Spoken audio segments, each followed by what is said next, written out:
Good evening. It is evening at the time of me recording this. My name is Luke Blackwell, and I am re-recording and re-uploading this presentation. I replayed it and found that there were a number of errors, mispronunciations. Some concepts could be articulated a little bit better, and for all these reasons, I'm re-recording and re-uploading this presentation, which I have previously given. I am a left-hand path occultist, and today I have a presentation on Stanley Kubrick, specifically 3 of his films, A Clockwork Orange, The Shining, and Eyes Wide Shut. I wish to look at these films from an occultic perspective, and that includes a more religious and philosophical kind of point of view. My first picture in this presentation is a picture of Stanley Kubrick as the devil, kind of a little bit of a pun as to Stanley Kubrick's demonic genius, and I'll get into that in this presentation. So Stanley Kubrick is one of the most famous directors who has ever lived. He's my personal favorite director, probably, in my opinion, the best director of all time. Robert Eggers is probably second in that regard. And, most of his films are political in nature, or they involve social commentary, particularly when it comes to social critiques from his time period. However, I think for a number of his films, at the very least, at least a few of his films, the average person understands that there's a certain occultic mystery to his films. There's a certain esoteric level, mystical level, hidden level to his films that generate a lot of discussion as to what these films ultimately mean. I've watched these films multiple times, and I've thought about them. I've looked at online material about them. I've done a lot of research on them. And I'm a person who just, in general, has a lot of familiarity with religious, occultic, mythological sources. And I think I do have some definitive conclusions as to many of his films. However, in unveiling that mystery, this presentation will look at only 3 of his films today: A Clockwork Orange, The Shining, and Eyes Wide Shut. Now, kind of a disclaimer.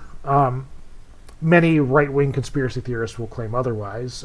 People who kind of listen to the Alex Jones show, or perhaps Tucker Carlson.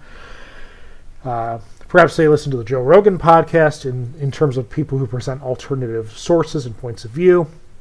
They might believe that there is some truth to the fact that Kubrick was kind of a left-hand path occultist. However, while there is no evidence he was such a practitioner, he certainly had an interest in left-hand path adjacent occultic sources, which influenced his films. And of course, the goal of this presentation is to kind of analyze these films from an occultic, even left-hand path perspective. So Stanley Kubrick, what can I say about him? He was born on July 26, 1928, and passed away March 7, 1999. His first feature film, arguably, The Killing, was released in 1956, and his last feature film, Eyes Wide Shut, was released in 1998. He dedicated most of his life to directing films, so we are talking approximately about 42 years of filmmaking experience, and he's a person who really committed himself to that kind of art. You could say film crafting as an art. Now, what are his films about, right? And that's a very controversial thing to say, because his films are so complicated and so layered that you can look at his films from multiple different levels of analysis, and many would argue that you can't actually reduce his films in such a small, narrow sense. But if I was forced to do so, I would say that his films are ultimately about social deconstruction. Right? If you view human psychology as an analogy to a garden, right? I think we all prop ourselves up in this kind of society that we live in, this human society with social norms, morals, ideals, values, rules and regulations that we impose on each other, right? Just like a garden, you have to water the flowers, you have to give it certain sunlight. There's certain intentional design when it comes to the plants and flowers. And I use the word garden more broadly. You can also just use backyard or front yard or your landscape. But, there is kind of a hidden reality behind all the pretty appearances of that garden or the pretty appearances of that backyard or front yard.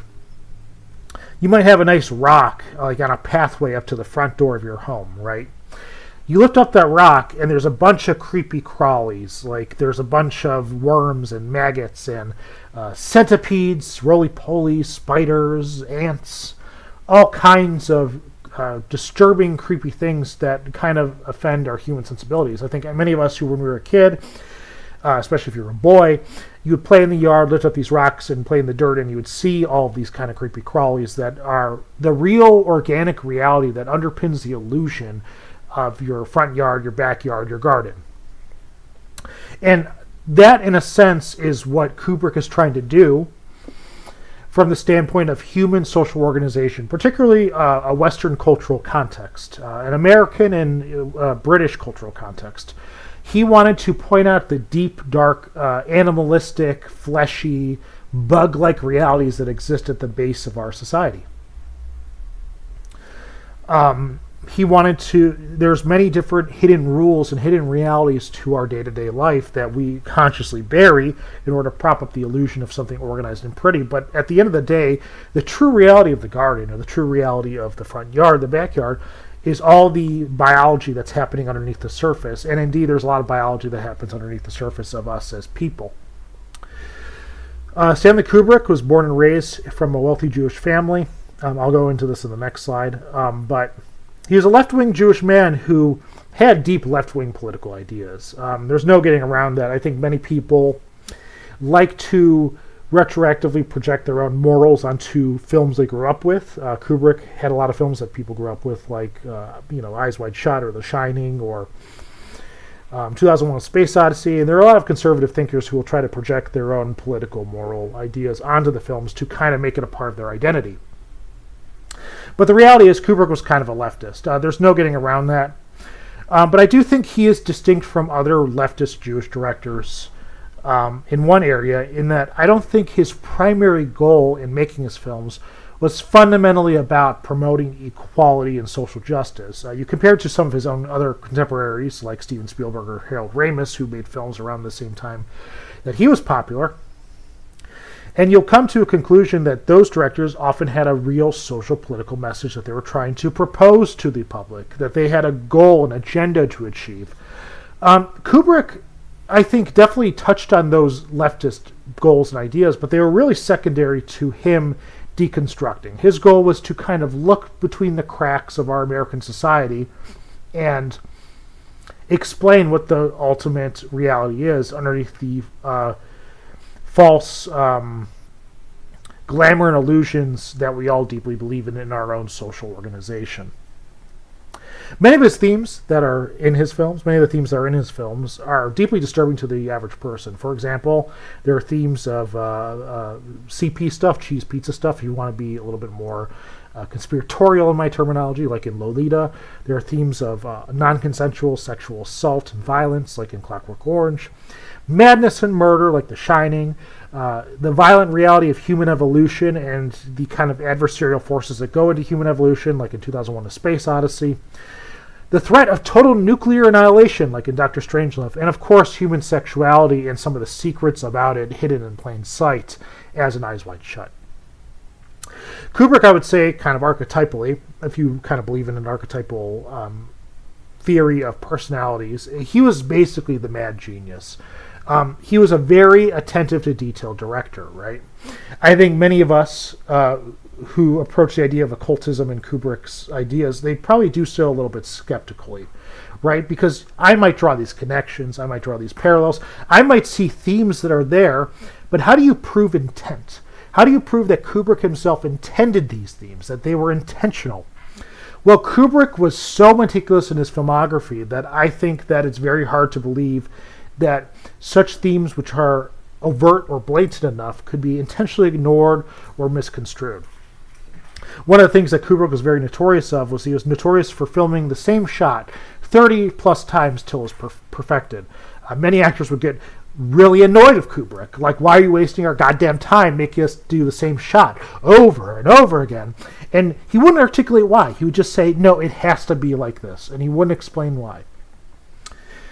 He was very well known for his thematic use of lighting and color. Color and light are often used very symbolically in his movies, intentionally so.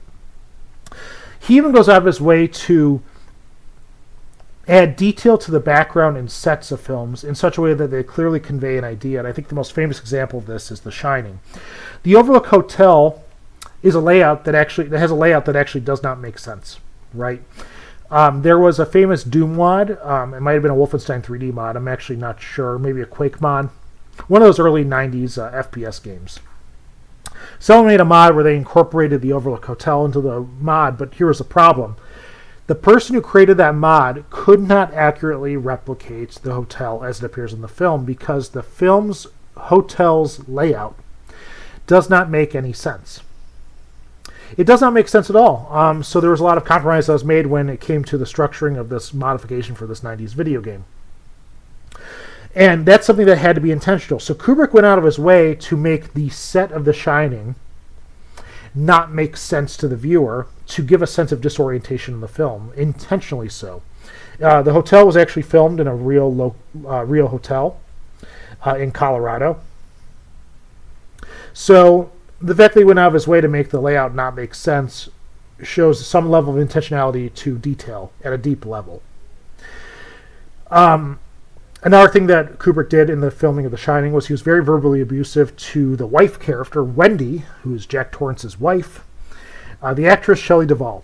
He was incredibly abusive to her, said that she was like below the level of a B actor or actress performance. She was very terrible. She's wasting his time. He expects way better from her. And he's on video. You can look these videos up on YouTube of just how much of a jerk this guy was to Shelley Duvall. Shelley Duvall actually would later struggle with mental illnesses throughout the later course of her life. However, I think Stanley Kubrick was crazy enough to be abusive on purpose to get a more authentic and genuine performance out of her. Because Wendy, the Shelley Duvall character, does play a battered housewife, basically, psychologically and personality-wise, in the film itself. So I think he really was abusive to make her performance more convincing as a battered wife, and he took on the role of the abusive jerk to get the message of her being abused in the film itself. You could obviously say there's some morally questionable. There's some moral questions about Stanley Kubrick, certainly some ethical questions. However, his dark themes, combined with his meticulousness in artistry, are what make him so compelling as an artist and what make his films stand out. The fact that he is able to touch on some of these dark themes makes him memorable. He touches these themes in a very subtle but honest way. Obviously, his films aren't just about these things. They don't just show these things, and they don't spend a lot of time on these things, but they are themes in the films, and they do touch on these things. And the questions he asks about them are what kind of make his films perceptively by our society as kind of like an upper class intellectual phenomenon. So here's the checkmate of my performance, or my presentation. Hopefully my performance is adequate for this presentation. Stanley Kubrick was a self-proclaimed atheist, so why am I wasting your goddamn time giving a presentation on an occult religious analysis of his films? Well, guess what, Jack? I have some evidence that suggests that he may have actually done so, put these themes in these films intentionally despite that. So Kubrick came from a wealthy Jewish family, but he was never really raised religious. He certainly didn't subscribe to any specific institutional religion. Certainly there are some right-wing adjacent people who have conspiracies about Kubrick, particularly with the film Eyes Wide Shut, that he was part of some kind of satanic or Luciferian organization. And he's part of the Illuminati, he's part of the elites of our society. And in his films, he's revealing the truth of that thing. The truth of these secret societies. But in reality, back to Earth, woohoo, back to Earth, there's no evidence that he actually embraced any such spirituality. Nevertheless, it is objectively true that Stanley Kubrick was interested in the occult and certain left-hand path-connected or adjacent spiritualities. Within the Kubrick archives, there's this book that I have on my presentation, The Unexplained File, Cult and the Occult, of Introduction by Francis King. This book, was in the Kubrick archives. If you don't know what the Kubrick archives are, it's a huge museum collection of all the sources that Stanley Kubrick worked on, or relied on in the making of his films. And this book is actually in the archives, and it seems to be connected to the movie Eyes Wide Shut. This book, I personally haven't read it itself, but I've actually read summaries of this book. It discusses occult aspects of certain German political movements, particularly those in the early 20th century. The book claims that a certain tiny mustached man, a German political leader, whose name shall not be named, he was actually like a satanic black magic occultist. The book also discusses sex magic cults, Eastern philosophy, as well as the integration of sex tantra or sex tantra within Western occultism. This is all in this book. Now, the book's a little bit far-fetched and a little bit fantastical and whimsical. It suggests a lot of intentionality where there probably isn't as much intentionality, but the fact that Kubrick relied on this book in the making of one of his films suggests that he had a clear interest in the occult, and it influenced at least one of his movies. But that's just Eyes Wide Shut. Well, before I move on to the other film that I think shows demonstration or evidence of his interest in the occult and esoteric ideas, I think it's worth talking about a little bit about Francis King and why this book is Left Hand Path adjacent. So Francis King was a member of the Society of the Inner Light, and it was a derivative sect that came from Aleister Crowley's doctrines and ideas. Aleister Crowley founded the religion of Thelema or Thelema, a religion that, well, the word Thelema or Thelema means will, and it's a religion that often is notorious for its use of sex magic and sexual tantric rituals. The religion itself, I don't want to get too off topic into it, but it's a religion that does kind of have an edgy satanic aesthetic to it.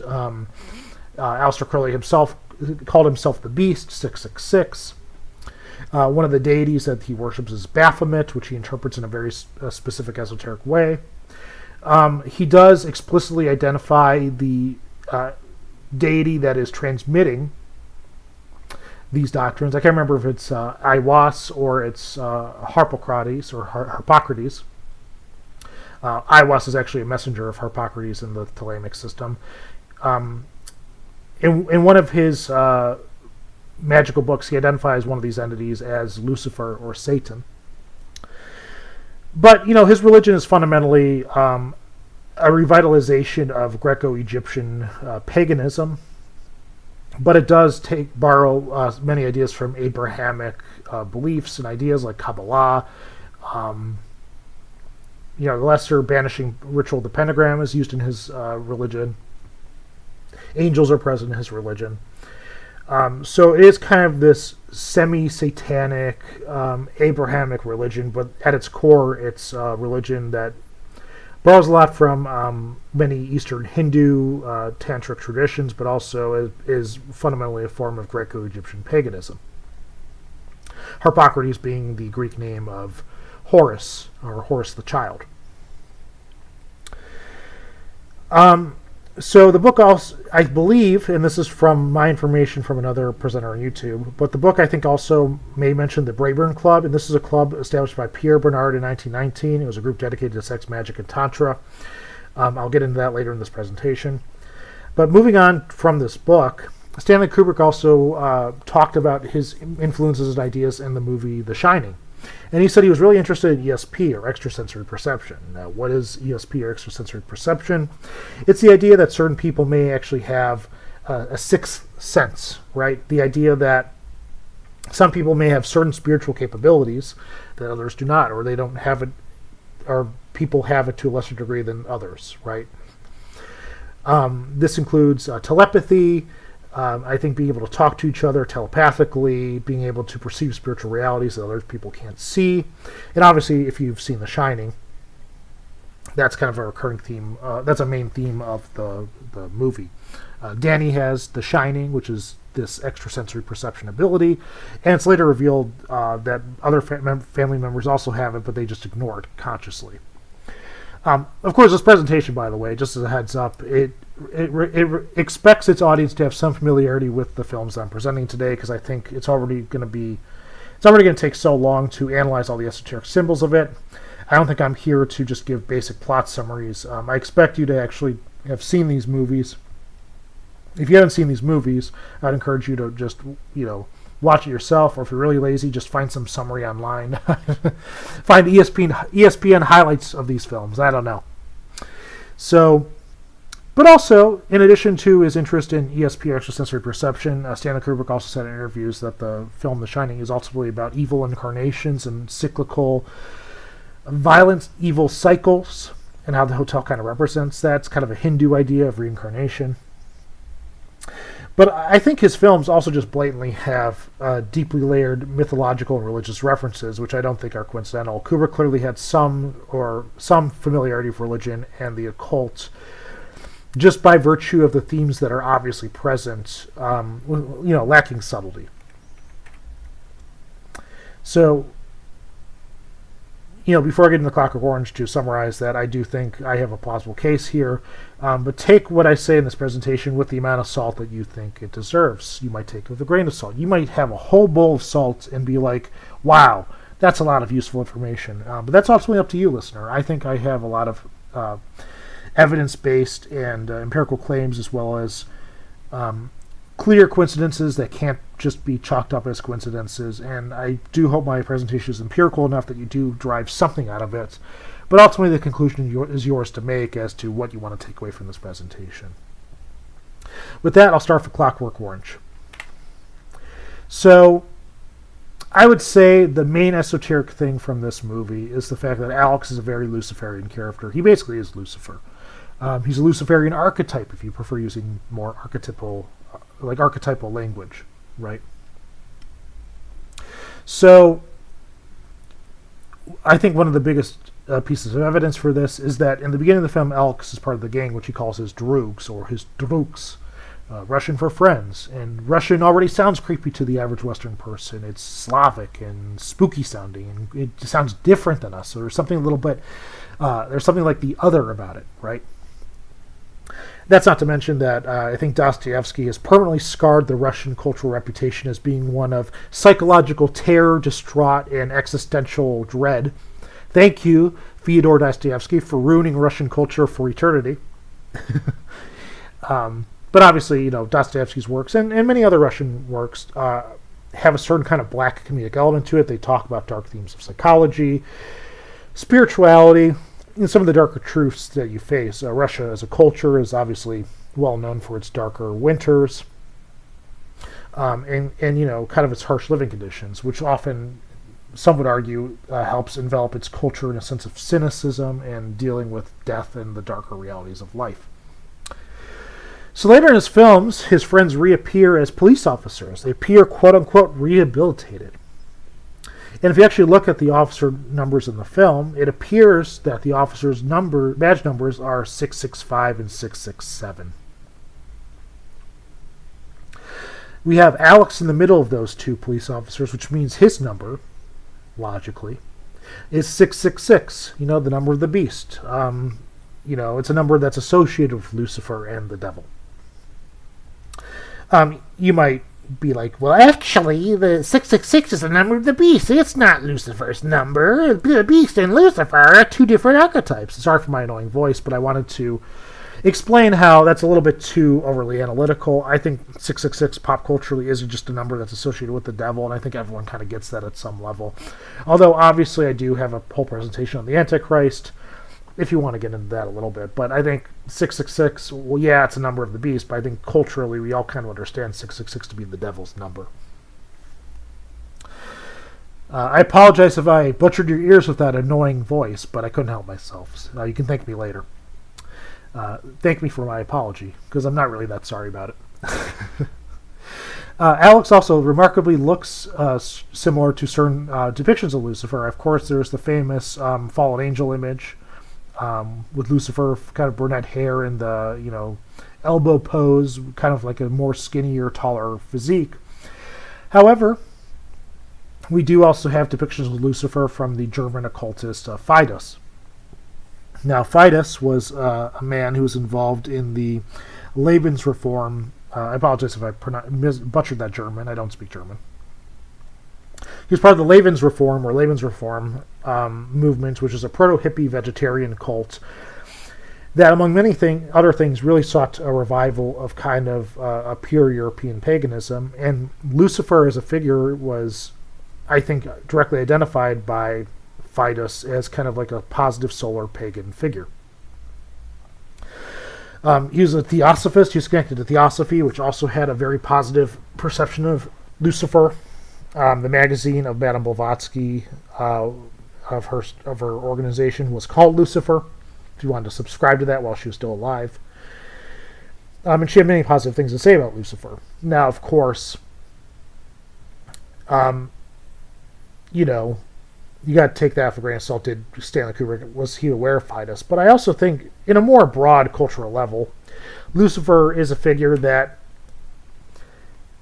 is vaguely connected to Hermes Trismegistus, who I have in the bottom left picture, who has a kind of similar appearance.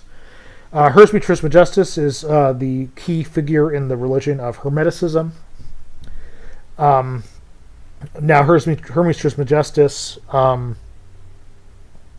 he's sometimes depicted as kind of like a Solomonic mage figure, kind of like a wizard, hearkening back to images that represent Abraham.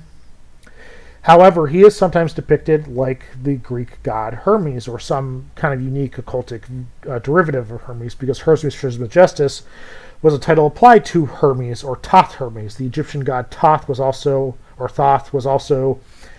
connected to Hermes, and they were seen as the same god. And in the same way, and many of the attributes of Thoth, which include teaching language of the magic arts to humanity, were also later attributed to Hermes in ancient Greece.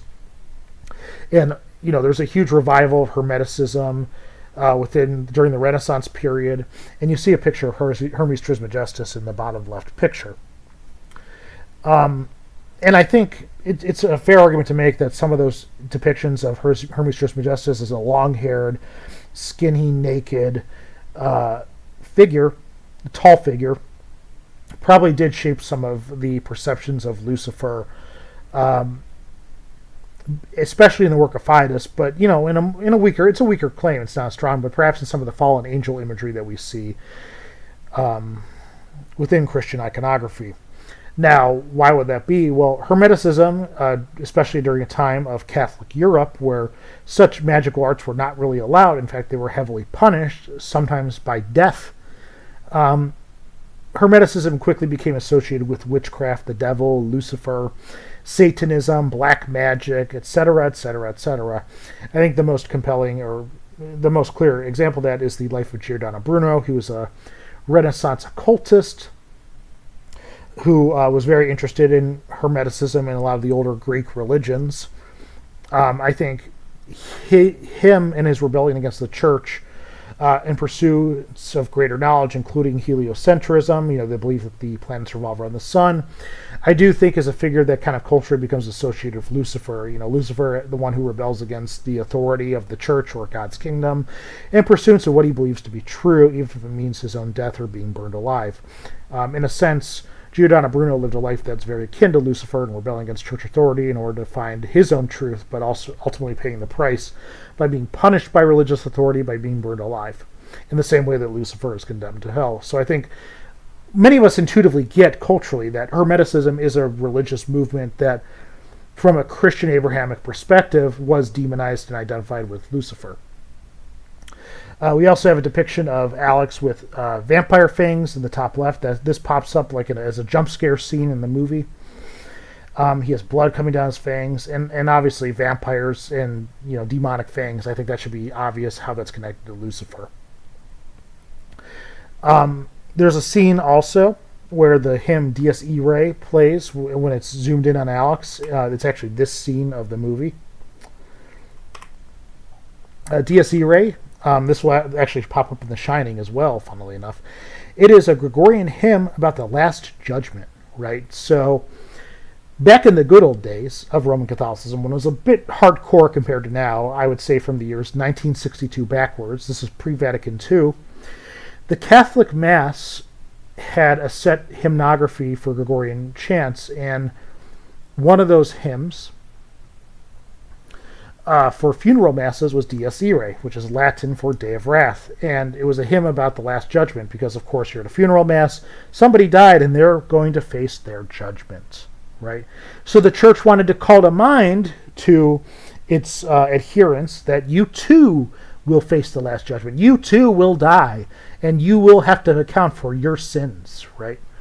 And the hymn is about people being summoned up before the great throne, and the end of the world has come upon us, and ultimately about the just and blessed being saved and entering the kingdom of heaven, but the wicked being sent to eternal burning flames, prepare for the devil and his angels.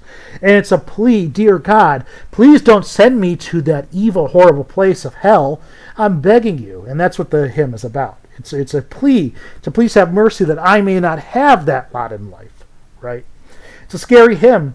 In kind of our more sensitive, liberal, soft culture, we've gotten rid of it because we don't want to offend people's feelings about something like that.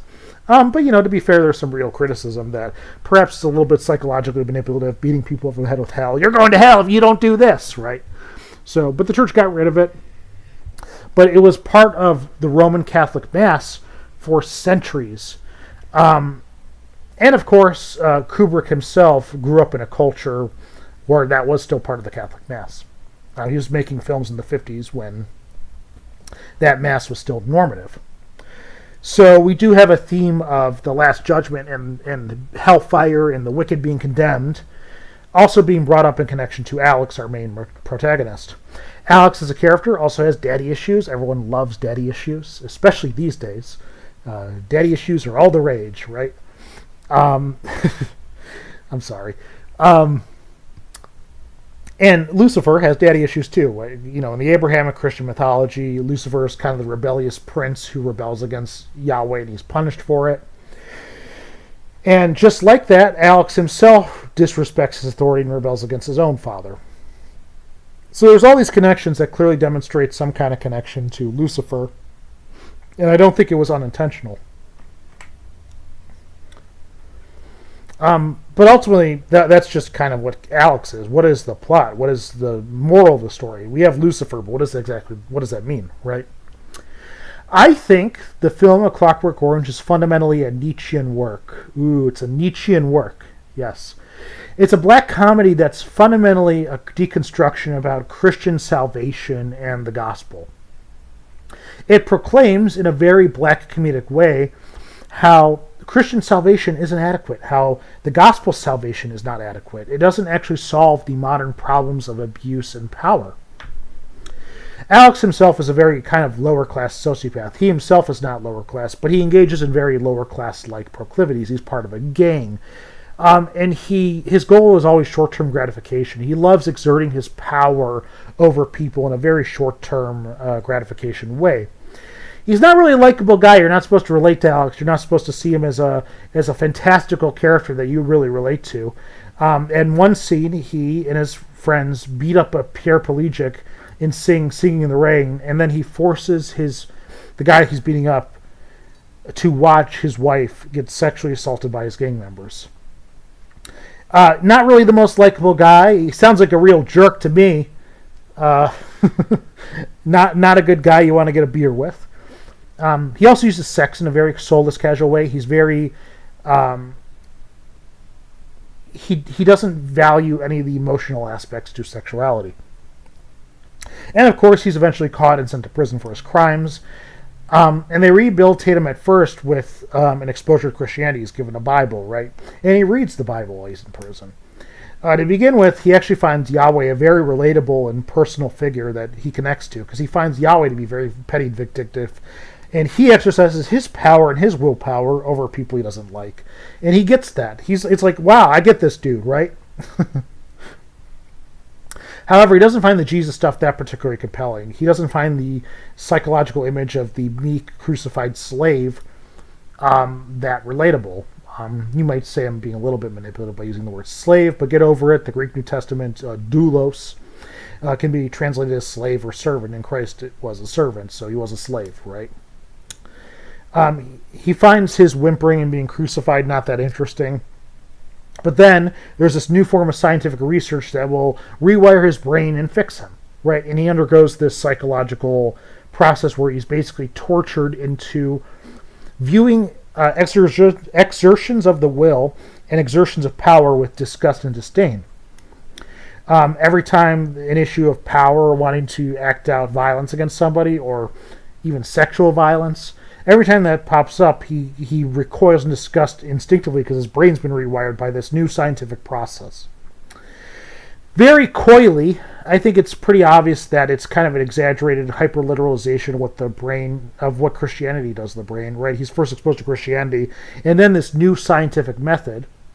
The system endorses both Christianity and this new scientific method, and they obviously represent a similar belief system, so therefore, I don't think it's a stretch to say that this kind of new hyperliteral brainwashing system is anything but a metaphor of Christian moral psychological rewiring.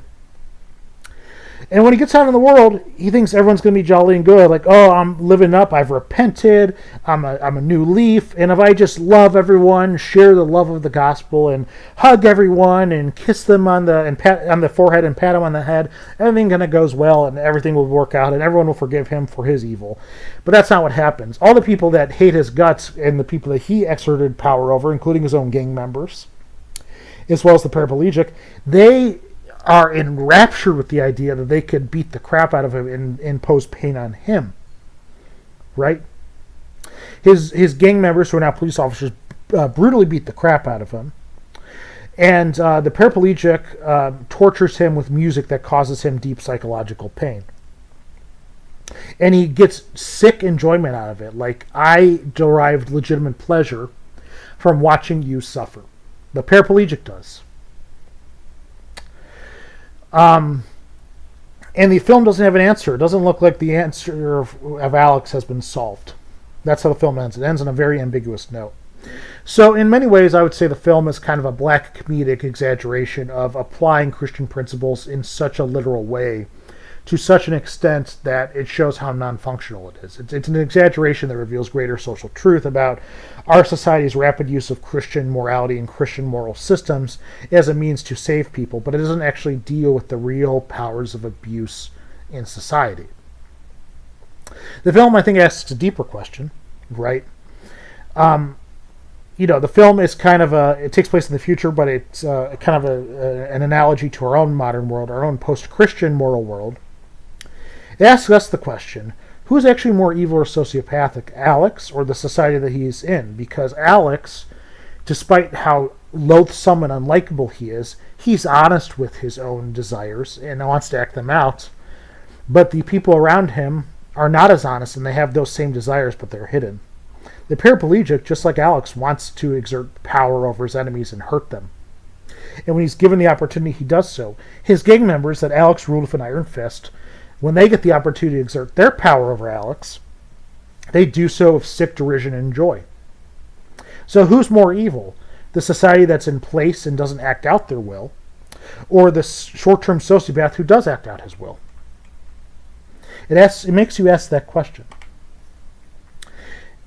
So what do we take away from this? I think that if we're trying to extrapolate some kind of moral message from Eyes Wide Shut, A Clockwork Orange. This whole time I'm talking about Clockwork Orange. If I said Eyes Wide Shut, because I have a typo on this presentation, I meant Clockwork Orange.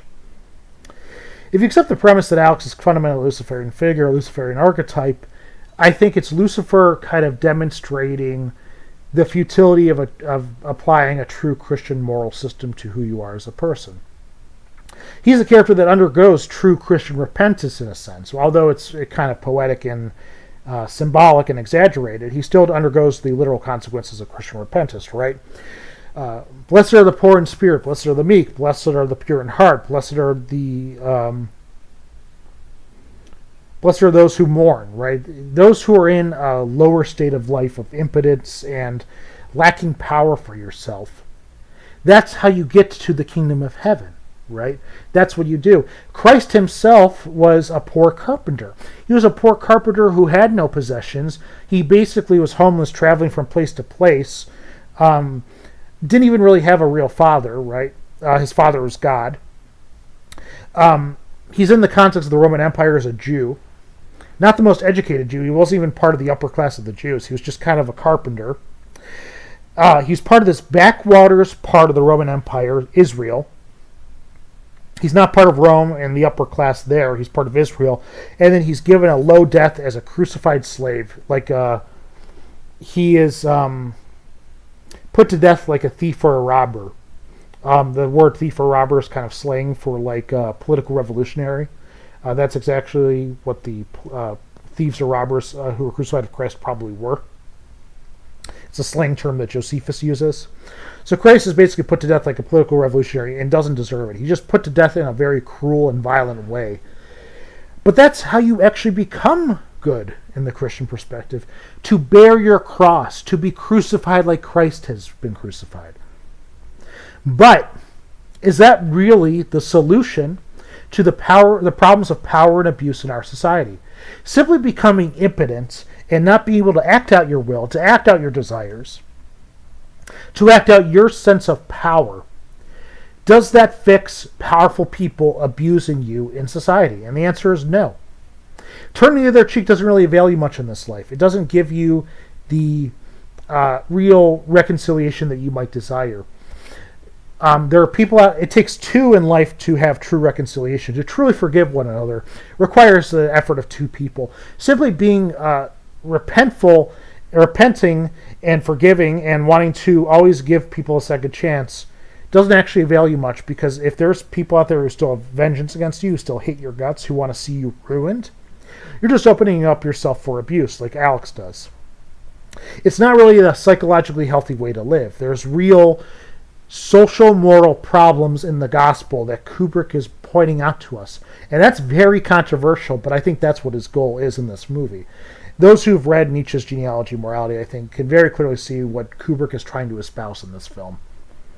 There's not really a clear good guy or a clear bad guy in this film. I mean, okay, Alex is pretty loathsome and you're not supposed to like him, but his evil is done as a way to, in a black comedic sense, to show the very sick, malicious problems in our own social culture. I think in a more microcosmic sense, or not microcosmic, in a more microscopic sense, if you look at Alex and his relationship with his friends and how they're all kind of based on short-term power, hierarchical dominance, it all falls apart when you lose that power. So I don't think the solution is to just be powerful and be the opposite of Christ. Those who kind of build their relationships solely on power are in for a rude awakening when that power is taken away from them. Because once Alex is made impotent, everything that he has socially is taken away from him, and he's beat to the ground by his friends, his droogs. Love becomes kind of a quick, easy thing that's taken away if it's not real love. I would also say that the film is very post-Christian. It critiques a post-Christian society in a society that has Christian values. And I think Kubrick, this is a little bit of a stretch, but I think it's fair to say that perhaps our use of Christian morality kind of represents something deeply wrong in our society. That we're not really interested in actually lifting people up and giving them power and making a healthy society that we're all cooperating in for the benefit of each other. Rather, we're using Christianity to beat people down and make them impotent so they can't complain about the problems of abuse in our society. I think Kubrick is trying to bring that point up as well, that Christian morality is not really a solution to abuse by the powerful.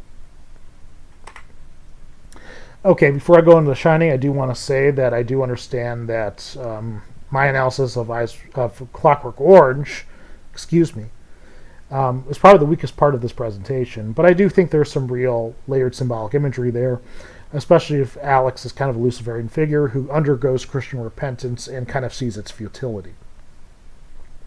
Much like Lucifer himself probably sees the futility in repenting from his fall from grace, right?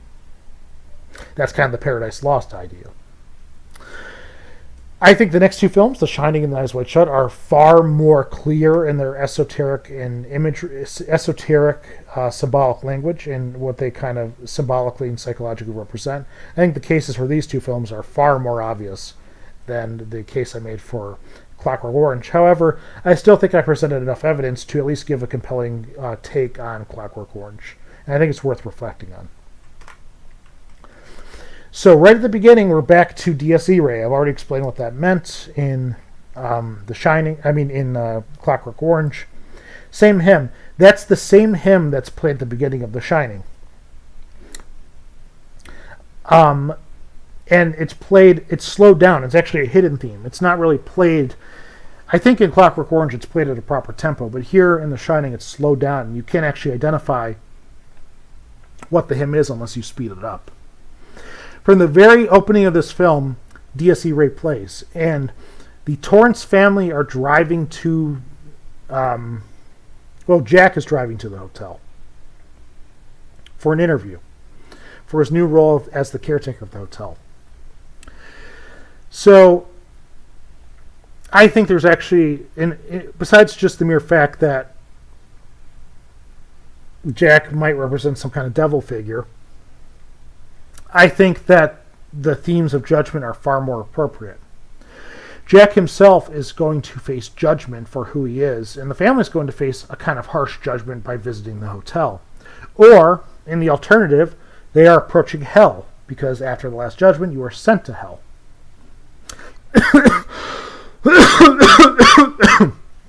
Excuse me.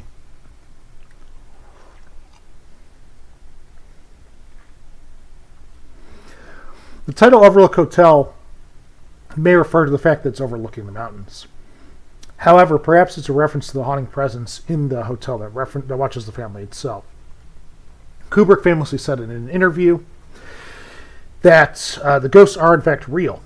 Now, the ghosts are a lot less supernatural and easily verifiable like they are in Stephen King's The Shining book. However, Kubrick admitted that from the moment that the ghosts help Jack escape the freezer, or Delbert Grady helps Jack escape the freezer, you can't help but conclude that the ghosts are in fact real. The film makes it clear that these ghosts are forced to live the violent events of the hotel over and over and over again, right? You have the two twins, come play with us, Danny, forever and ever and ever. And it cuts to them being chopped up into little bits by their maniac murdering father. Cut up by an axe, and it's a very scary scene. It's probably the scariest scene and most memorable scene in the film. There's a guy who, a ghost who interrupts Wendy when she's running away, and he has like his body split in half, and he says, "What a delightful party," or something like that. Blood flows throughout the hotel when Danny sees the hotel for the first time, and a lot of these same events, like the 1920s July 4th ball, they repeat themselves, even though this movie takes place, I think, like in 1980, or around the time that the film has been released. The film was released in 1980, somewhere around what was deemed modern at that time, right? So we have these ghosts which are real, and they are forced to experience the same violent events that they experience in their life over and over and over again. And from that standpoint, you could say that the hotel is essentially hell. It's a kind of hell.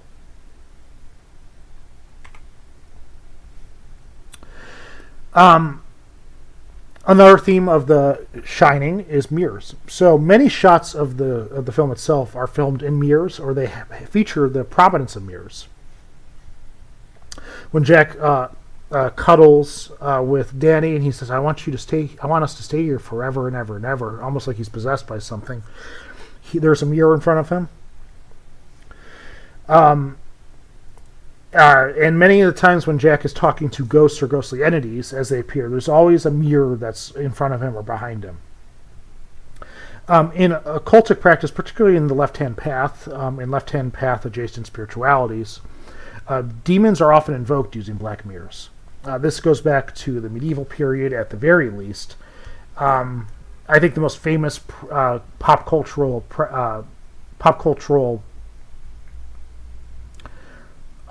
understanding of this is Snow White, right? Magic mirror on the wall, who's the fairest of them all? And the evil queen, who's a witch figure, right, in the Disney film. She knows all this alchemy and these potion brewings. She's talking to a demon in the mirror, seeking true wisdom. And this is something that actually within kind of Solomonic magic practices that many people do. It's called scrying. There's different techniques, but you can actually invoke demons in mirrors and talk to them or communicate ideas with them through certain ritual activity. Often it's used with an obsidian mirror. But more broadly, there is kind of a cultural idea that mirrors are a pathway to the underworld. I think the most famous example of that is Snow White, right? Not Snow White, Alice in Wonderland. Bear with me, I'm running out of steam, guys. Right, Alice goes through the mirror, and she ends up in this chaotic place called Underland. Yes, the book is called Alice in Wonderland, but the place is canonically called in the books Underland. It suggests it's like the underworld. It's a place of darkness and chaos, and there's all these kind of weird humanoid entities that are present there. Alice goes through the looking glass, through the mirror, and she ends up in Underland. I think in the book she ends up in Underland in the sequel book to Alice in Wonderland. It faces the Jabberwocky, or like this dragon entity. It's kind of hard what the Jabberwocky actually means and what it represents, but Underland or Wonderland are kind of the underworld. And then I should also mention that in Slavic countries, there's a famous superstition that when people die, you are to cover your mirrors because you might see a ghost there. So all throughout European and Western culture, there's kind of this idea that mirrors are a pathway to the underworld or a means to actually contact demonic entities. And again, within my own spiritual practice, I've even actually scryed and talked to what I perceive to be demonic entities. It's a real thing you can do. The origin of the mirrors as a means to the underworld might actually predate even just the general use of mirrors itself. Before I go into that, I should also mention that Alice in Wonderland seems to be vaguely mentioned by in The Shining itself. We have the twins who are suspiciously dressed like Alice. They look like blonde, like sandy brown, light brunette girls, and they're twins kind of like Tweedledee and Tweedledum. But the idea of mirrors being a pathway to the underworld might predate, might be found in older mythological references, particularly in biblical mythology, Greek mythology, and Buddhist mythology. In all three of these sources, the deep or the waters are seen as a passage to another reality. This even goes back to Mesopotamian mythology. Now, what exactly the underworld is kind of different through these different mythologies, but oftentimes the underworld is separated by some deep waters or the oceans. And in real life, when you look inside some water, particularly a pond of water that's clear, you often can see your own reflection. Sometimes if you're in a pond, you can see a distorted reflection of yourself, and you can see like deeper animalistic realities that are underneath the surface, right? You can see crayfish or small fish in a pond. And for all these reasons, I think, I wouldn't say for all these reasons. It's well known in psychological literature that the underworld kind of represents the unconscious. It represents all those deep animalistic processes that we may not be consciously aware of. It represents some of our impulses and ideas that we consciously repress in order to not deal with those dark realities and be able to function as people. The demons, or chthonic entities of the underworld, depending on your mythology, often bring out these unconscious impulses that are perhaps harmful to ourselves and to our society. Right?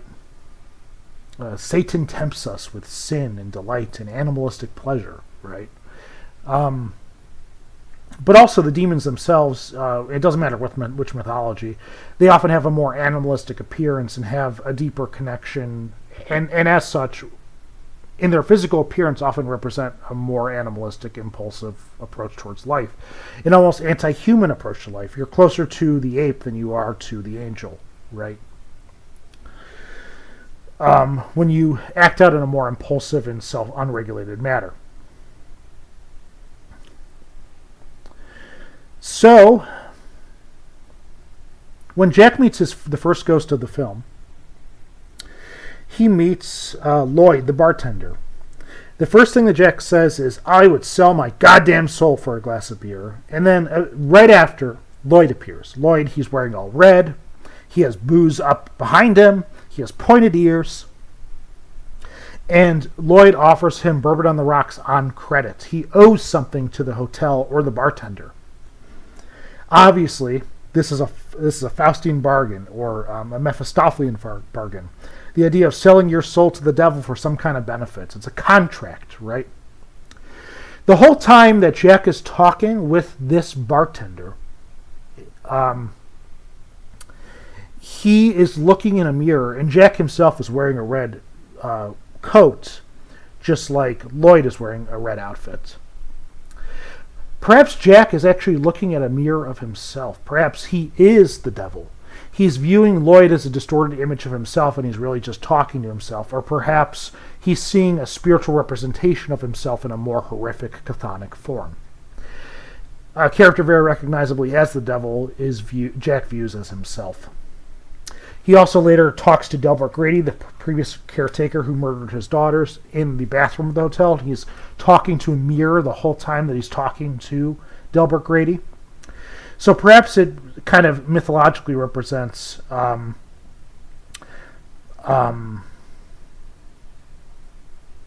Jack talking with these demonic entities, but it also represents him talking to himself. He's engaging with the unconsciousness of himself. If I said Stanley Kubrick, I meant Jack Torrance. I apologize. And I think that's actually the main theme of the film, the transformation of Jack's character. But before I go into analyzing that, I think it's important to understand that The Shining is also a very political film. It's a very socially critical film. Unlike Stephen King's Overlook Hotel, Kubrick's hotel is built on Native American burial ground. In fact, the manager of the hotel actually tells the family that early settlers actually had to fight them off. Because of its violent Native American foundations, the hotel itself has many different Native American artwork. It has not only paintings and pictures of Native Americans, but it also has Native American style artwork, which the manager explains it's from a specific tribe that is used throughout the hotel. The hotel is also filled with Americana imagery. The manager of the hotel suspiciously looks like John F. Kennedy, and he also has an American flag in his office. Very important people visit the hotel that are relevant in the American political social hierarchy. And the hotel itself is a white giant hotel. It almost looks like the White House or the Capitol building. When Jack goes to room 237, which is the dark hidden secret of the hotel, he goes inside a room, and it's an all-green... Inside the room, there's a bathroom, and inside the bathroom, there's an all-green room that's in a kind of, like, teal color. And there's a woman who kind of looks a little bit like Lady Liberty. She has some of the same bulky, Germanic, circular facial features. And when he embraces her, she quickly transforms into the hag of a decaying corpse, laughing comically with decaying teeth. Our founding fathers were notorious in history for having decaying teeth. George Washington had dentures, which were very gross looking. I think not just made of wood, but also various common trash parts. In the same way that our founding fathers had decaying teeth, perhaps it's symbolic of the ideas they represented. I think it's kind of uncontroversial to say that, at least from our own modern sensibilities, our founding fathers had more sexist, racist, violent tendencies than we do today. America, just like the Overlook Hotel, was built on a Native American burial site. We destroyed the people who were already living in America by violent conquest and built America, a new Western European nation. Its ideas America didn't give, even though it's a democracy and a republic, it did not give women the right to vote until the 20th century. It also had a very serious history of racism and racial attitudes. And perhaps these ideas are carried on with the ghosts themselves. The Overlook Hotel is a product of American culture. It's part of an older time in American culture. It took place, many of these horrifying events and the ghostly entities that Jack encounters are from the 1920s, a time which was far more misogynistic, a time that was far more racist, a time that was far more violent. Right? Just like an artist in past in America, our founding time period was a lot more violent, a lot more racist, a lot more sexist. Perhaps when the ghosts are contorting and transforming Jack into the monster that he is, they are transforming him by bringing out these violent impulses within him. Perhaps that's what ultimately leads him to transform him into the monster. When he's talking with Lloyd the first time, he says, "White man's burden, Lloyd, my man, white man's burden." White Man's Burden is a reference to a Rudyard Kipling poem. Rudyard Kipling is the famous author of The Jungle Book. White Man's Burden was a poem about how the white man was morally and socially obligated as the superior race to colonize all the inferior races, the Asian and brown races, and create infrastructure and civilization to make them happy. It's a burden that we have, just being way better than everybody else, that we have the moral and social obligation to conquer the world and create infrastructure for the brown man, for the yellow man, for the black man, for the red man even. It's for their benefit. And Jack seems to embody that when he's talking to Lloyd. When Jack is talking to Delbert Grady calls Dick Halloran the N-word. And Jack is like, an N-word? Right? He actually says the hard R. Good old Jack Nicholson dropping a hard R in our horror film. Again, showing that as he's contorted by the ghosts, he becomes more and more racist and violent. Perhaps the ghosts are uncovering those deep unconscious impulses that are already existing in Jack. Because Jack himself is a product of America. It's a product of American culture. And within the very roots of American culture are these violent, racist, and sexist tendencies. Perhaps Jack himself is revealing who he truly is deep down as a product of American culture, as an ordinary man, a man of good reference and good moral character. Perhaps he really has these dark, deep impulses at the core of his being, and he's finally unleashing that when the ghosts of the underworld are making that more apparent in who he is. Right? Dick Halloran, the chef or the cook, he is also directly tied in the film to these Native American themes. There's a famous shot where he's in the same posture as a Native American chieftain. Obviously, there's the kind of noble savage myth that we're all familiar with, that the Native Americans were deeply connected to nature and spiritual. They knew their place in the world. They knew Mother Nature and pay it with all the colors and the wind, right? And Pocahontas, right? All those after-school Disney specials, right? They have this deep connection to nature that the white man doesn't have, right? Because we're cosmopolitan and Abrahamic, and we've lost those roots. Dick Halloran in the movie has supernatural abilities that Jack and his family do not have. And in fact, he mentions to Danny that some people forget about these abilities, and some people know about these abilities or don't want to learn about it. In the same way that the Native Americans might have had this deep spiritual understanding and spiritual abilities that the white man's lacking, Dick Halloran also has these ideas. Dick Halloran himself is a minority race, just like the Native Americans were. And as this hotel is forced to live out these violent cyclical realities, including the caretaker going on a violent murderous spree, perhaps this is hearkening back to the foundation of the hotel, with the white settlers violently purging the Native Americans. Perhaps Dick Halloran is forced to be a victim of these same white genocidal violent tendencies that exist at the core of Jack's being. It's interesting that Dick Halloran is the only character that dies in the movie. Jack and his family members, although Jack tries to kill his family, he's unsuccessful. Dick Halloran, the black man, is the only one who dies, which, of course, right, the black guy has to die.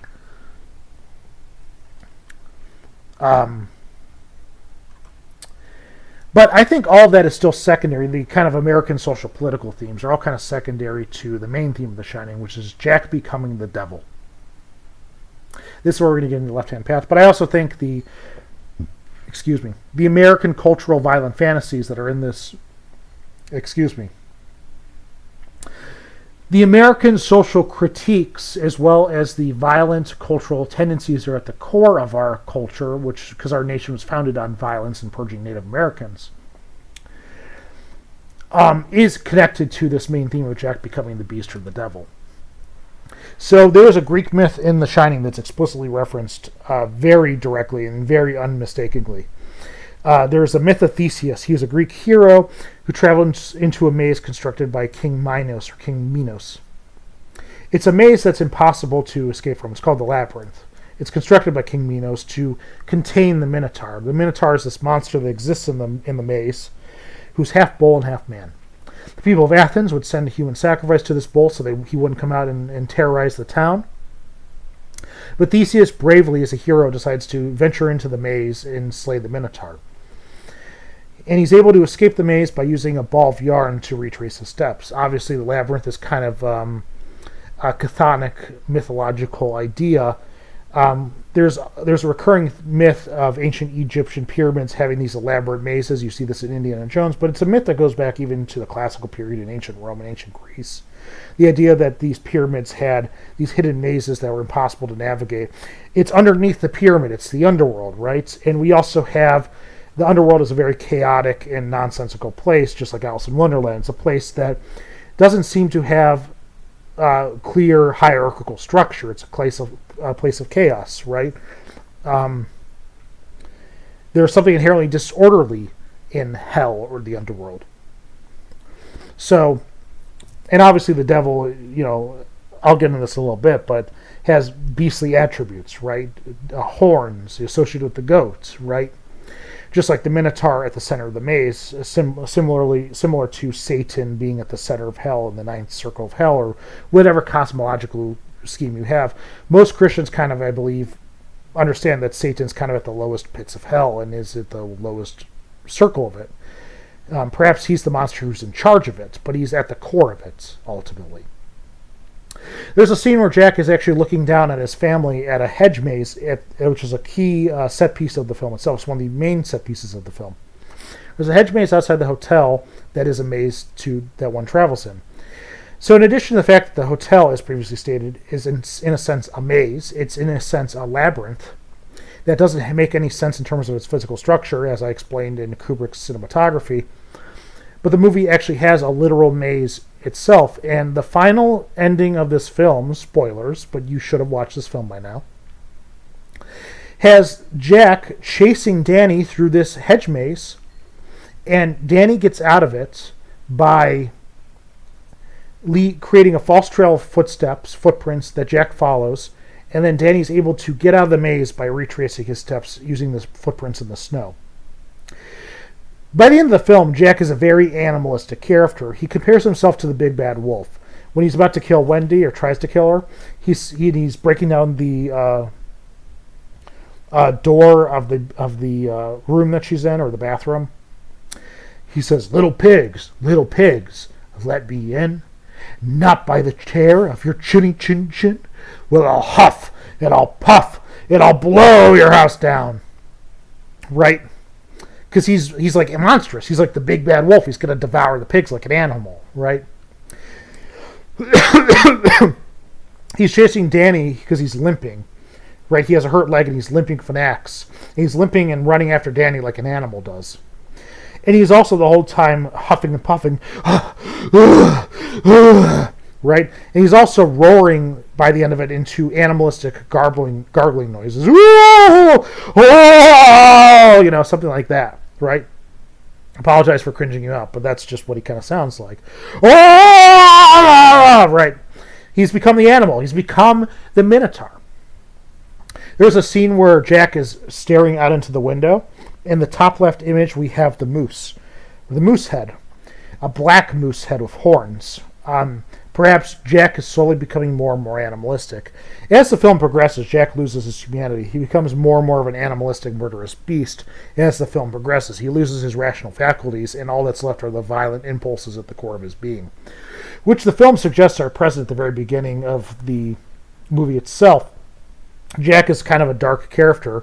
Not only does he look creepy at the beginning, given the fact that he has Jack Nicholson's face, but one of the few things he talks to his family about is the Dahmer Party, about how people were trapped in the mountains and had to eat each other, right? Not the Dahmer Party, the Donner Party, excuse me. That was like a Candace Owenism. So, and then, of course, the film ends famously with Jack in the famous Baphomet pose, as above, so below. This kind of pose, which also is at the July 4th ball in 1921, is a controversial photo, and this interpretation is controversial because we do have the original photo in the Kubrick archives, and it's very clear that Stanley Kubrick just found this photo and replaced the guy in that pose with the head of Jack Torrance, or Jack Nicholson. However, I think it's fair to argue with the themes of this movie, including a very clear reference to a Faustian bargain in Greek mythology, and Stanley Kubrick's knowledge of the occult, that he probably knew about the Baphomet and probably did incorporate it into the film. Because the film concludes with Jack's completed transformation into the animalistic beast of the abyss. The animalistic beast of the labyrinth. The beast who's at the center of hell, the devil. And that's what he has fully actualized at the end of the film. The film is about Jack as an ordinary American person, but he has these violent American cultural tendencies at the core of his being. And when he meets with the underworld, he's forced to confront who he really is, how he has these really dark, violent impulses as a product of this culture, and kind of what he really desires. He does have a natural affinity towards the chthonic and these violent things. He feels at some level at peace in being able to slowly reveal these violent tendencies. There's a hint of his violent tendencies when he violently hurts Danny as an accident, but then he really wants to hurt Danny because that's what he really wants deep down. Perhaps the devil or Minotaur was there all along, but the underworld made it unrepressed. Now, part of the goal of the left-hand path is, in fact, the unrepression of these deep animalistic instincts and coming to terms of who we are. That's not disputed. However, I would argue that the left-hand path isn't about acting out all these impulses and losing your sense of rationality or consciousness. It's probably not good to become a stupid, murdering animal that ends up dead. Just putting it out there in case there was some confusion about that, but that's not the goal of the left-hand path. But I do think that from our spiritual perspective, facing the chthonic is important because it helps you face the true evil that lurks within yourself and coming to terms with that. To find comfort within who you are instead of actually denying who you are. It doesn't mean actually acting out that evil, but it means coming to experience that and coming to terms with that. Finally, Eyes Wide Shut. So, the occultic themes of Eyes Wide Shut are so prevalent and so overt that even at an exoteric mass level, most people believe there's some kind of esoteric mystery to the film. Again, I keep bringing up all these right-wing conspiratorial type people like Alex Jones, Tucker Carlson, Joe Rogan. I know for a fact that Alex Jones and Joe Rogan have talked about Eyes Wide Shut and talked about the hidden occultic messages in the film, how Kubrick was exposing this secret occult class of the elite. There's a secret class of the elite that's pagan and committing black magic and performing acts of black magic, and they're revealing the secrets, and Kubrick was trying to tell the truth. He was trying to tell the truth to the world about what's going on. And to be fair, well, I don't think that's what the film's mainly about. I do think there's some basic truth to this. This occurs in the basic plot of the film. Bill, who's our main protagonist, played by Tom Cruise, he encounters some secret cult composed of the top elites who engage in ritual magical practices, sexual magical practices. Emphasis on the sex magic part. Then when he finds out about this cult, he's directly threatened by this cult about revealing its secrets. So in the beginning of the film, Victor Ziegler, who's a patient of Bill, he hosts a Christmas. He's one of the elites. He hosts a Christmas party for his wife and invites Tom Cruise and his wife. Suspiciously, Ziegler and his wife do seem to represent Bill and Hillary Clinton during the 1997 Christmas picture that the White House released, which you can see in the bottom right picture. You can kind of see Victor Ziegler's wife looking very similar to Hillary Clinton, the same kind of dress and outfit, and Bill Clinton having the same kind of dress and outfit. Victor Ziegler also constantly says, Bill, Bill, Bill, Bill, Bill. It's almost like Kubrick through his script is trying to tell you who Victor Ziegler kind of represents, you, the audience. Bill, Bill. And we also live in a world where the truth of Jeffrey Epstein has been revealed to the world.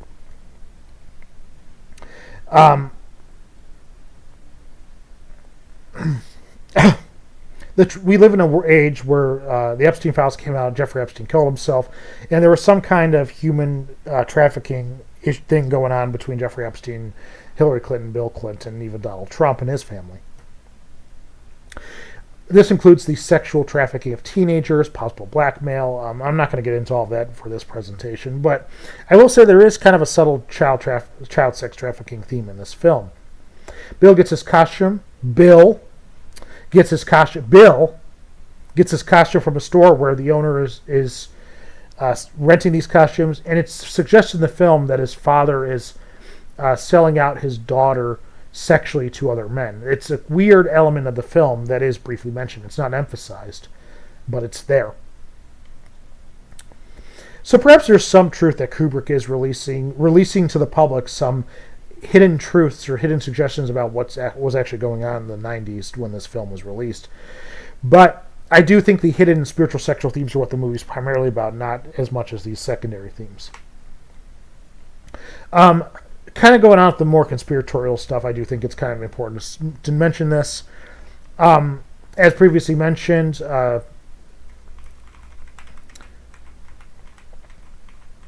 Kubrick relied on this book, Occult and the Occult, and the Making of Eyes Wide Shut, which I believe mentions the Brayburn Club. The Brayburn Club was a sex tantra group that was run out of a mansion in Nyack, New York. It was run by Pierre Bernard, and he was titled the Omnipotent Om. People were invited to learn about tantra.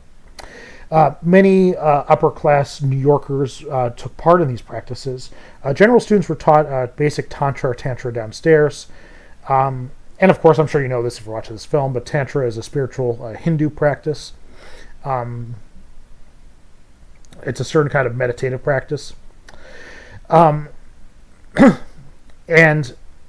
while there were general practitioners who were introduced at the lower level, there was an inner circle called the Secret Order of Tantrics that would engage in more private yoga practice, which included sexuality, particularly upstairs. This club existed in the early 20th century and would often attract, as I previously stated, wealthy upper-class New Yorkers. However, I think there's more real occult or questionable history that takes place about the film itself that has some real historical precedence. So, the exterior shots of the mansion and the interior shots of the mansion were shot at two different places. However, the exterior shots of the mansion were filmed at the Mentmore Towers in Buckinghamshire, England. This was a historical country house built by Baron Mayer de Rothschild in the 19th century. And I'm sure if you're watching this, you know who the Rothschilds are. They're a famous or infamous Jewish banking bloodline. They're always the center of attention of certain conspiracies, certain satanic bloodlines, certain organized mafias, the Illuminati, secret occultic organizations. They're always at the center of various conspiracies. The name Rothschild often pops up repeatedly. I think in more recent times, they popped up in the work of J. Dyer, for example. J. Dyer constantly mentions the Rothschilds, but he's going off of older Christian evangelical conspiratorial material. However, in 1972, Baroness Marie Helen de Rothschild actually held an exquisite high society costume party at the Château de Ferrières near Paris, right, in France. This took place in 1972, and it was a surreal costume party whose attendants included Salvador Dali and Audrey Hepburn. You can see images from this Rothschild high society costume party. They look kind of freaky. There's a certain kind of pagan element to it, but there's also elements and themes of nudity. Kind of a surreal warping of human social ritual, very surreal and exotic masks that the wealthy conducted and created themselves. And this seems to be analogous or parallel to the high society ball, the masked ball, the ritual group that the cult in Eyes Wide Shut has. Of note, Tom Cruise gets his costume from a cheap costume store, and it's very clear that one of the reasons he was found out as an imposter or a poser was that his costume was not created by upper class people or wasn't developed with exquisite materials. There's some kind of, you could argue there's some kind of connection between the upper class costumes that were used in this surreal ball. We don't really know a lot about what happened with this 1972 ball, but we do know that there were parties before that and after that. But this was one that was just kind of brought to the public's attention in 1972. Of note, this mansion was actually filmed and by this mansion I mean the Chateau de Ferrier in Paris. This was actually the centerpiece that was filmed in the movie The Ninth Gate. The Ninth Gate is actually a real classic movie of mine. I love this movie. So there's a young Johnny Depp, and he comes across, he's a rare book collector. He's kind of a scummy, scammy book collector, but he is tasked by a rich book collector who collects a library dedicated to the devil of finding a book supposedly written by Lucifer himself. And there's 3 versions of it. Spoilers if you haven't seen The Ninth Gate. But basically, it comes out that if you collect all 3 of these books, you're able to summon Lucifer himself. And there is an upper-class elite satanic cult dedicated to the Dark Prince, Lucifer, who meets at the Chateau de Ferrier in Paris, and they try to summon Lucifer when they have all 3 books in the movie itself. Kind of a coincidence that we have this Kubrick movie, whose exterior is filmed at the Mentmore Towers in Buckinghamshire, England, which is a Rothschild country house. And then, in real life, there is this 1972, surreal ball, also held by the Rothschilds, in the Chateau de Ferrier in Paris. And then this exact mansion is where the movie The Ninth Gate films, where a secret satanic elite do rituals. It's in Roman Polanski. Roman Polanski is also a famous movie director. So I ask you, listener, is that just a coincidence? So I'll say one more thing about kind of the architecture. The interior of the Eyes Wide Shut ritual was filmed inside the Elvedon Hall in England. I believe that this was a Sikh building that was created by... It was financed by a Sikh baron who traveled from India. Sikhism is a religion that's kind of a syncretic cult between Abrahamism and Hinduism.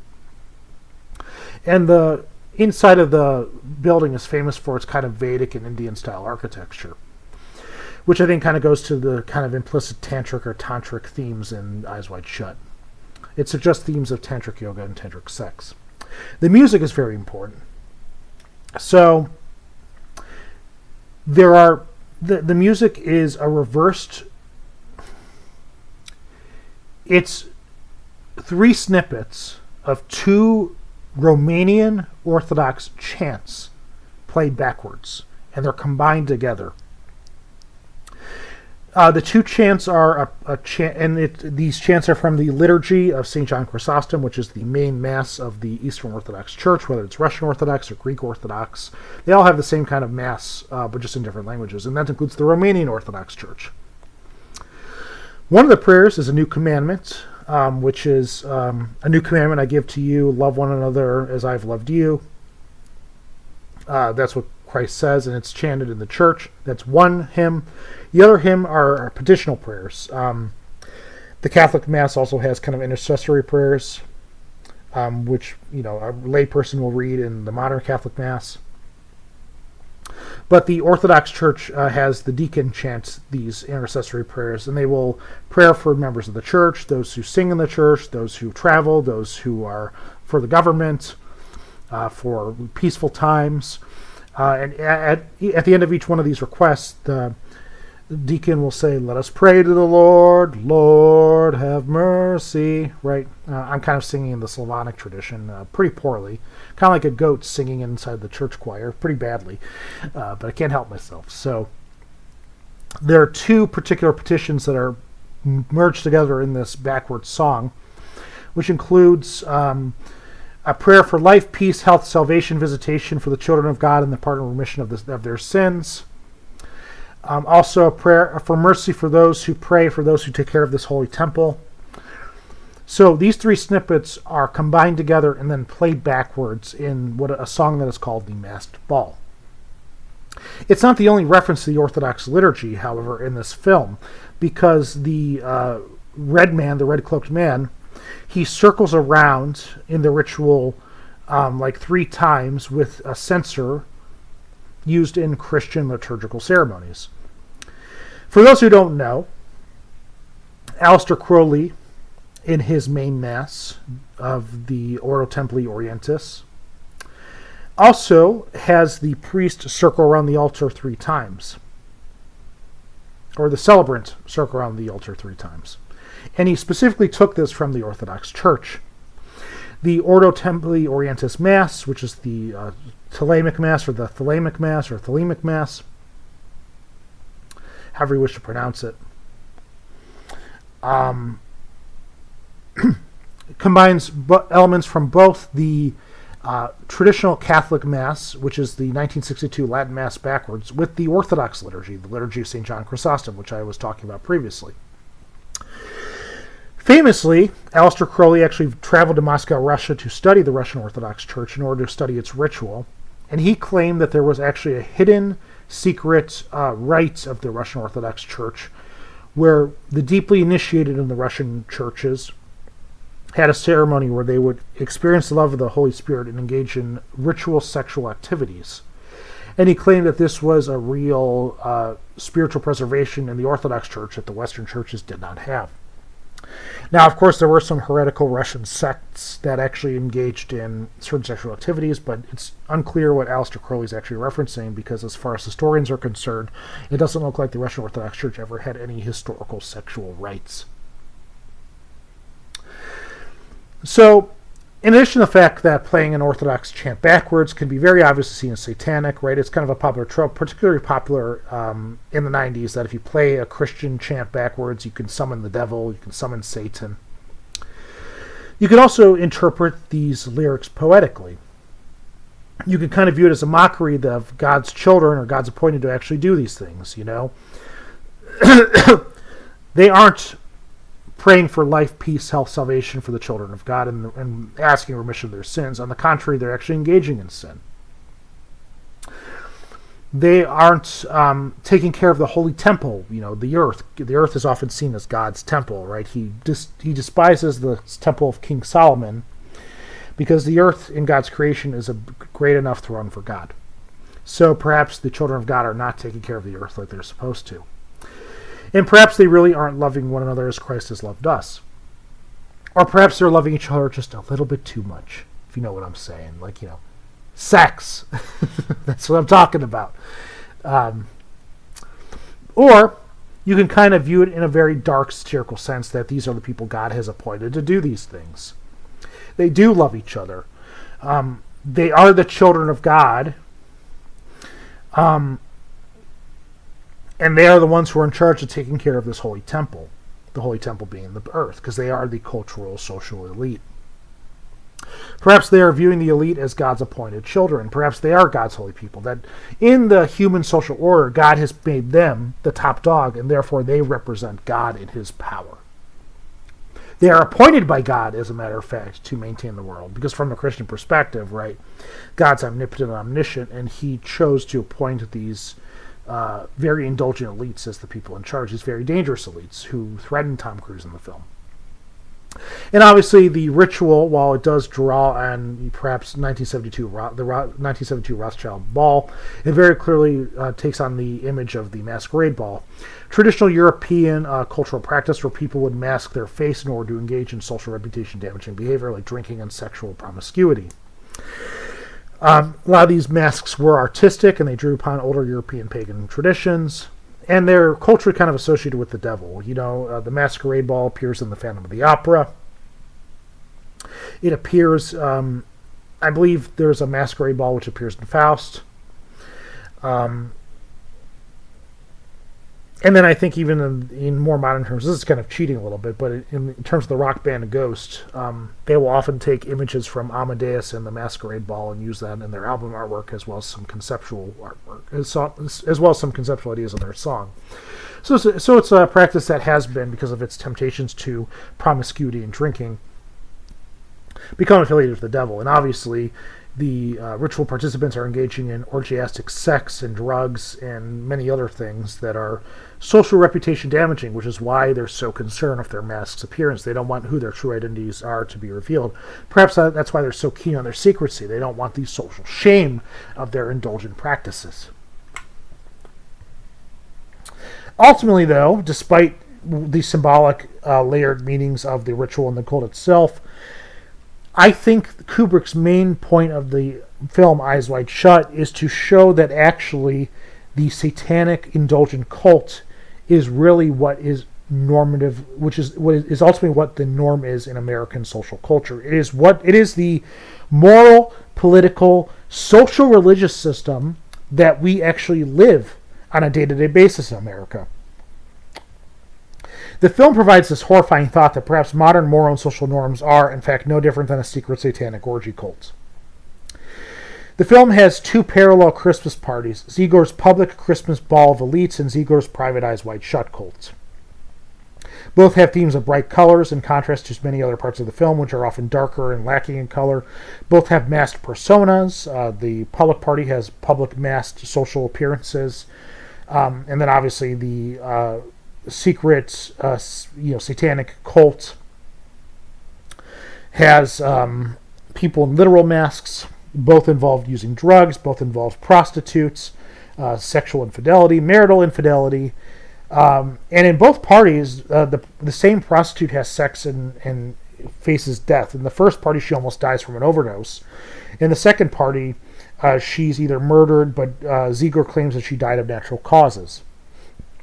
Ziegler and Bill are both present at both parties, as is this prostitute. There's suggestions that the second party might actually be a dreamlike reimagining of Ziegler's public party.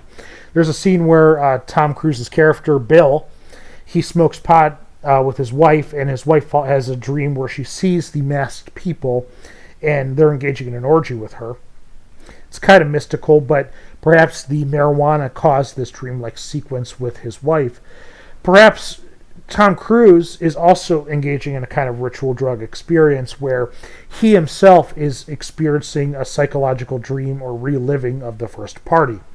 The first party, as you recall, is also a party of the elites. It's invited by the people who invite him into the party. Ziegler invites Tom Cruise and his wife, but also incredibly upper-class people to his Christmas party. So perhaps the two are similar in a lot of ways.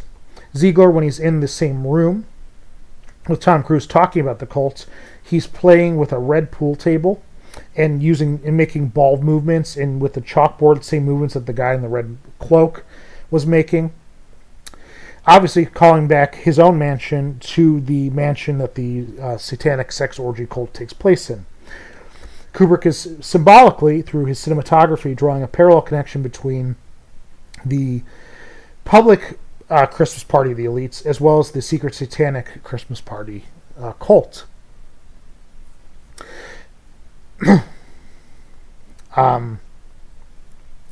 Allow me to elaborate a little bit more on the marital infidelity. A man flirts with Tom Cruise's wife and suggests they maybe have an affair, and they don't actually act on it, but Ziegler himself has sex with a prostitute. And obviously that implies that there was a lot more sexual promiscuity happening in this supposed party of high society and high culture.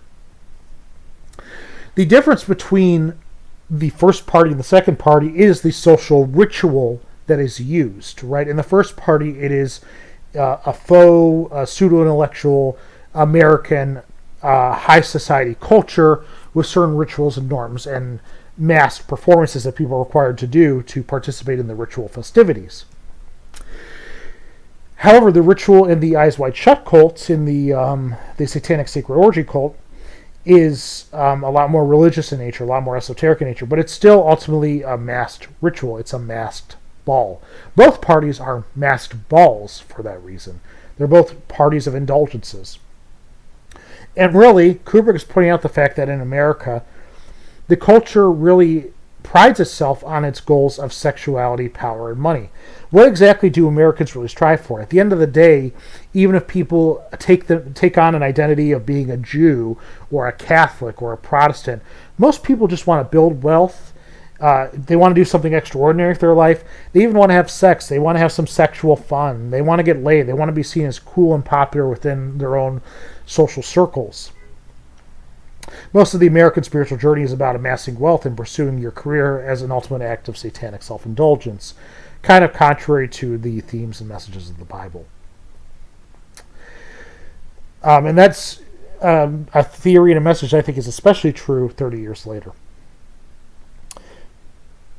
So that's the end of my presentation. Thank you for watching. Please like, leave a comment, and subscribe. I did want to record this. I hope that my re-recording of this was more proper and more explanatory. Hopefully has less mistakes and was better. And I hope you got something out of it. Thank you.